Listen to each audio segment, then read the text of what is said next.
Swadika, we're so glad you could join us for Newsline. We're broadcasting live on NBT, Radio Thailand FM 88, and on NBT World. It's Tuesday, and the date is August 4th, and you're with me, Sandra Han Utsaha.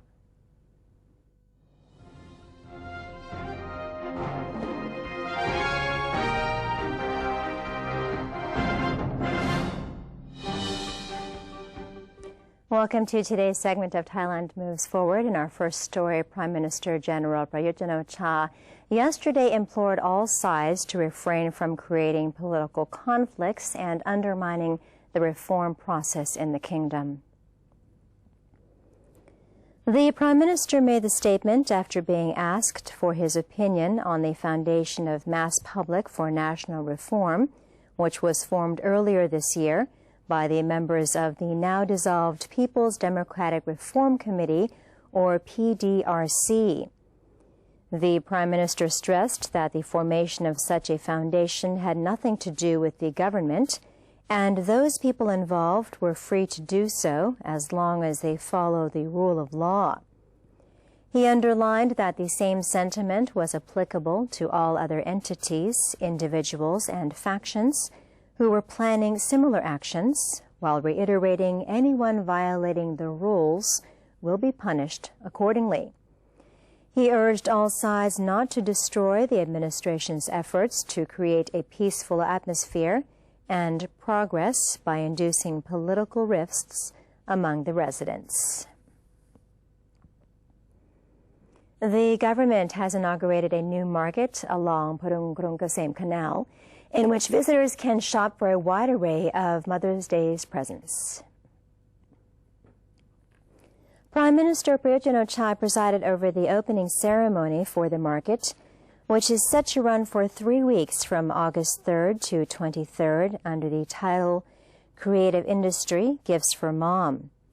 Coinciding with the National Mother's Day and Her Majesty Queen Sirikit's birthday on August 12th, the market also features a special exhibition in honor of all mothers. Participants are welcome to sign well wishes for Her Majesty the Queen as well. Products available for shoppers at the event are divided into 3 categories. Fashion and textile products, including such traditional items as chok cloth and prawa silk, can be found in the first week, while motherhood products, including lactation supplements and weight control products, will be offered in the second week. In the final week, there will be home decorative items and wooden furniture on offer. The Gifts for Mom Market is the latest event under the government's ongoing campaign to stimulate the Thai economy through a series of activities along Parung Krung Kasem Canal, adjacent to Government House.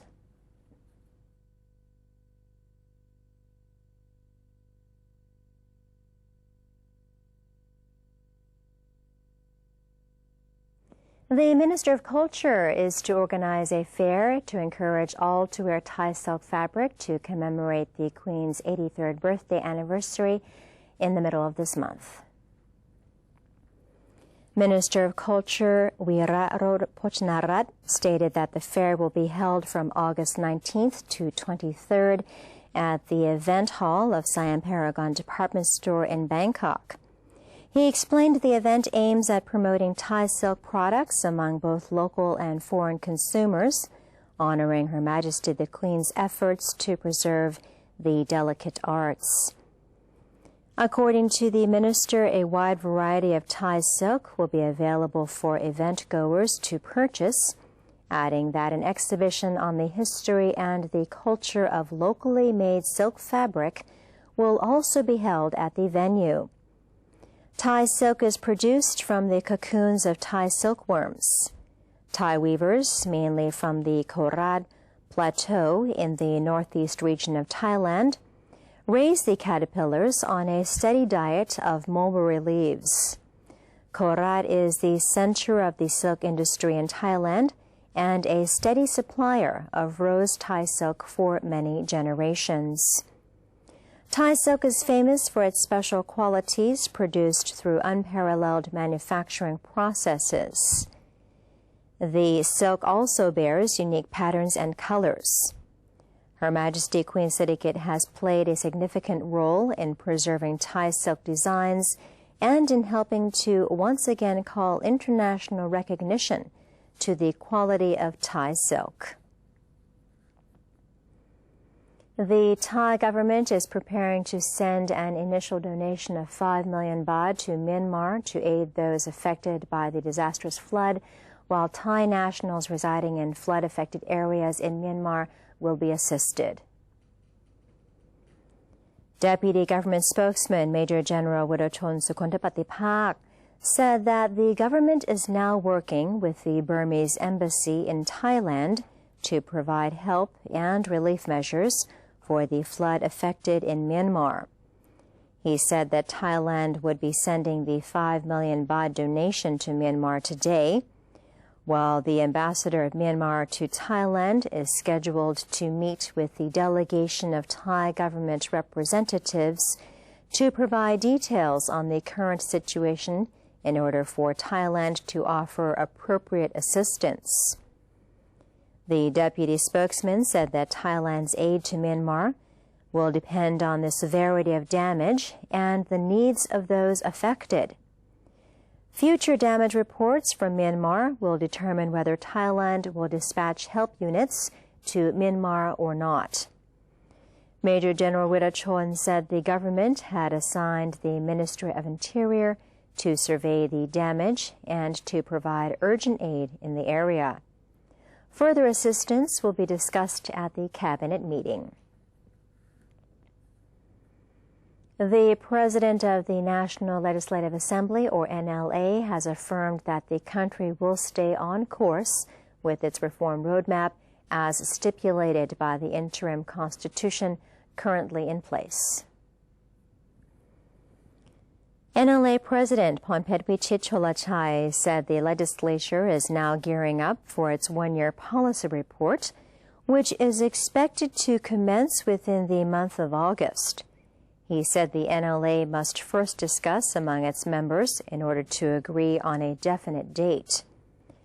Mr. Phonphet also spoke regarding recent suggestions to postpone the election until reform is fully completed, saying the government will adhere to the roadmap stipulated by the current 2014 interim constitution, and any decision to postpone the election must also be backed by a public referendum. In reference to human trafficking, President Phonphet said the National Council for Peace and Order, the government, and the NLA have collaborated in passing many laws. The legislature is currently deliberating an additional 5 bills forwarded by the cabinet to expand their jurisdiction and enforcement. Mr. Phonphet believes the country has achieved enough progress to prevent a trade embargo by the United States. The NLA president added that all human trafficking-related laws will be translated into English and other languages in order for the international community to take note of the country's efforts in the matter. The National Reform Council, or NRC, has endorsed the proposed setting up of a labor bank and the proposed reform of labor via skill development. On Monday, the NRC deliberated 3 issues presented by its subcommittee on the reform of labor affairs. The first issue involved a nationwide improvement of labor skill for the purpose of increasing Thai workers' capabilities. The second issue involved the pursuit of sustainable occupations and improved quality of life, as well as a draft law on fostering synergy in human resource and labor skill development. The third issue involved the setting up of a labor bank and an associated database. According to NRC members, the said reform guidelines are aimed at optimizing manpower utilization by creating a mechanism to drive education and labor skill development in a parallel manner. Under the guidelines, transnational labor will be proactively managed to prevent human trafficking, while the labor bank will mitigate the problem of non-formal debt and lead to workers' improved quality of life. The Constitution Drafting Committee, or CDC, has called off their meetings for today to allow their members to attend meetings of the National Reform Council.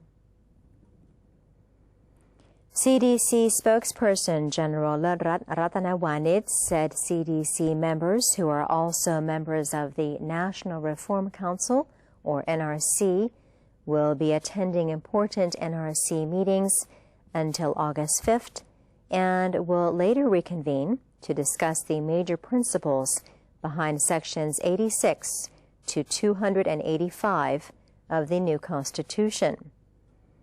As for next week, the CDC will seek to conclude how the new Constitution will address the composition of the Senate and committees on reform and reconciliation. After those matters are resolved, the CDC will enter its final phase of concluding all the details in time for its deadline on August 14th.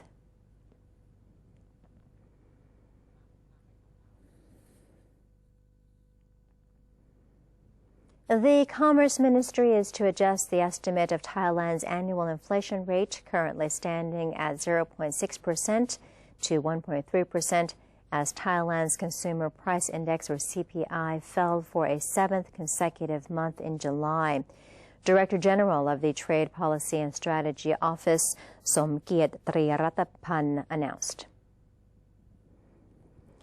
The upcoming revision is based on assumptions that the Thai economy would grow at around 3% to 4% this year, while Dubai crude oil price should stay around $50 to $60 per barrel, and the Thai baht exchange rate will remain at 32 to 34 baht against the U.S. dollar.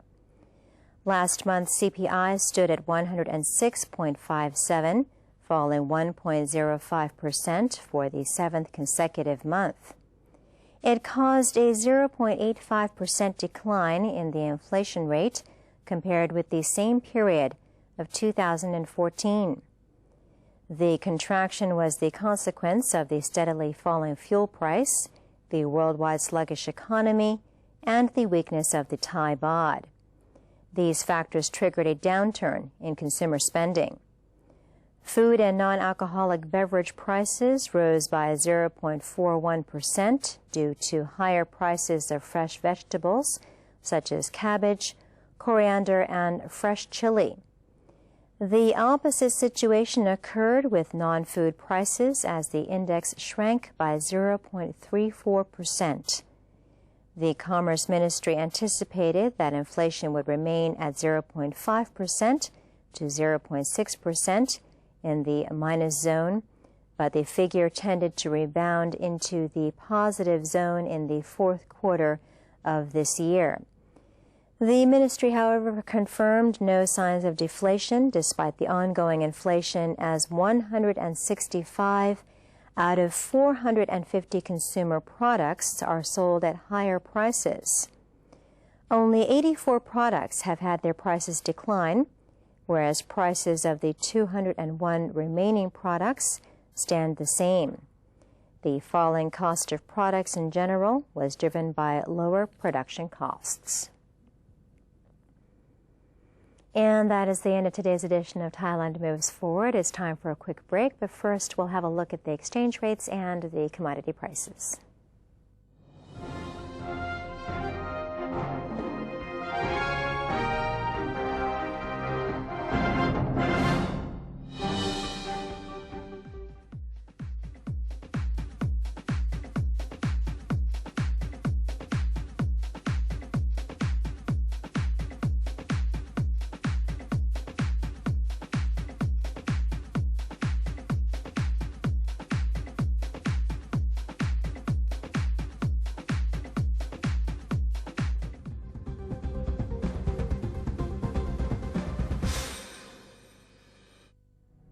To maintain a strong nation, Thailand is promoting 12 core values for the good of the people. The seventh core value, understanding true democratic ideals with His Majesty the King as head of state.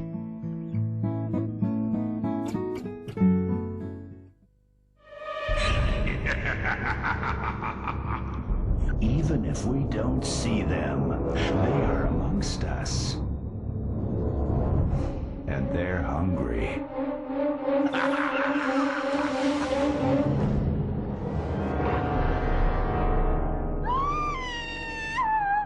Slay your power-sucking monsters. Take their power away. Think when you plug.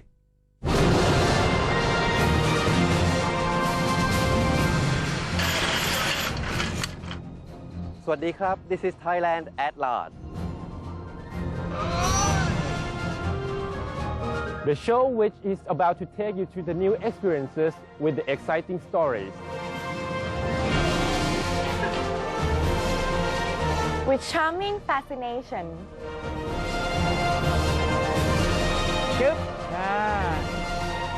With a touch of Thainess.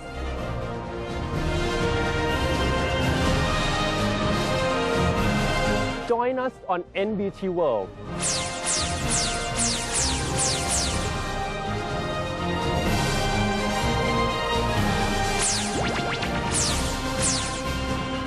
Explore with us and you'll know and love Thailand even more than before.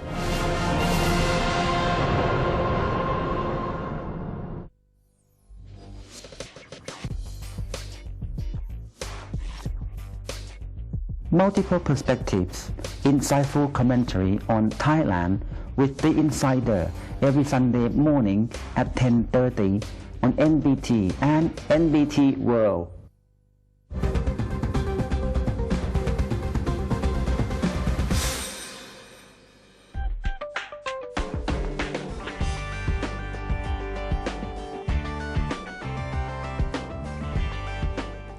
Welcome back to Newsline. Supreme Commander Wattapong Sanghaneet has welcomed Commander of the Royal Brunei Navy, or RBN, Perengrigan Narazmi bin Penjaran Haji Mohammed, on the latter's official visit to Thailand as guest of the Royal Thai Navy.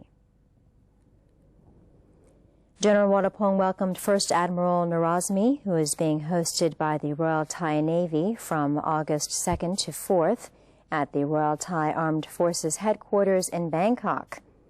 The Brunei Navy chief's visit was aimed at strengthening existing military ties for the purpose of ensuring future stability and sustainable development. The Royal Thai Armed Forces headquarters was also holding an event in commemoration of Her Majesty the Queen on the occasion of Her Majesty's birthday anniversary on August 12th. In total, 84 personnel of the Armed Forces headquarters and family members were participating in the ordainment activity being held under the theme of expressing gratitude toward one's mother through ordainment.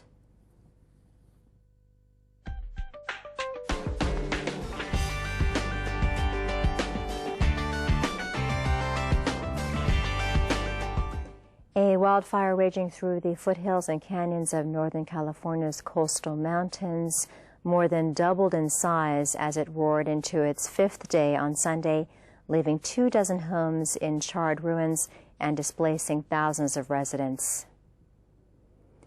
The blaze, which has scorched about 54,000 acres east of Lower Lake, a town about 110 miles or 180 kilometers north of San Francisco, was the fiercest of 20 large fires being battled by 9,000 firefighters across the state, officials said. A separate blaze that killed a U.S. forest ranger on Thursday near the Oregon border has also expanded, but remains a fraction of the size of the so-called Rocky Fire that erupted in Lake County on Wednesday and has proven the most destructive. Officials say some 20,000 acres of scrub oak and brush were ravaged by the fire over a 5-hour period on Saturday night, and the blaze has blackened another 7,000 acres along the rugged eastern flanks of California's northern coast ranges. Greece's stock market ended its first day of trading in 5 weeks with heavy losses, finishing just over 16% down on Monday. The market resumed trade after a 5-week shutdown brought on by fears the country was about to be dumped from the Eurozone. Bank shares fell 30% before loss limits kicked in to stop investors selling any more. After plunging nearly 23% at the open, the main Athens stock index recovered slightly to finish 16.2%, down at 668.06. It was the worst daily performance since at least 1985, when modern records began, including a 15% fall when Wall Street crashed in 1987. By contrast, the broad European FTSE Euro First 300 index was in positive territory for the day. Banking shares, which make up about 20% of the Greece index, were particularly hard hit, with the overall banking index dropping to its 30% daily limit. A meeting between French and Malaysian investigators ended in Paris on Monday, as experts moved to determine if plane parts recovered on the French island of Reunion belonged to missing passenger jet MH370. Malaysian Department of Civil Aviation, or DCA, Director General Azharuddin Abdul Rahman left the Paris courthouse, the venue for the meeting, which gathered other Malaysian delegates, a French judge, members of France's own aviation safety authority, and representatives from China and Australia. France opened a judicial inquiry on May 7, 2014 for involuntary homicide after the crash of MH370, which disappeared on March 8th during a scheduled flight from Kuala Lumpur to Beijing. 4 French nationals were on board the plane, which has never been recovered. Analysis of a section of wing washed up on Reunion in the Indian Ocean is set to begin in the southern French city of Toulouse on Wednesday. And that's all we have for you in this edition of Newsline. If you have any comments or suggestions, do feel free to email them to us at newsline.nbt@gmail.com. You can also follow us on Facebook by simply typing in NNT, and you can check out our website at thainews.prd.go.th/en. We're going to say goodbye with some atmosphere at the new market along the Purung Kurung Kasem Canal. The market will be held until August 23rd. Have a great day. I'm Sandra Hanut Saha for Newsline. Sawadee ka.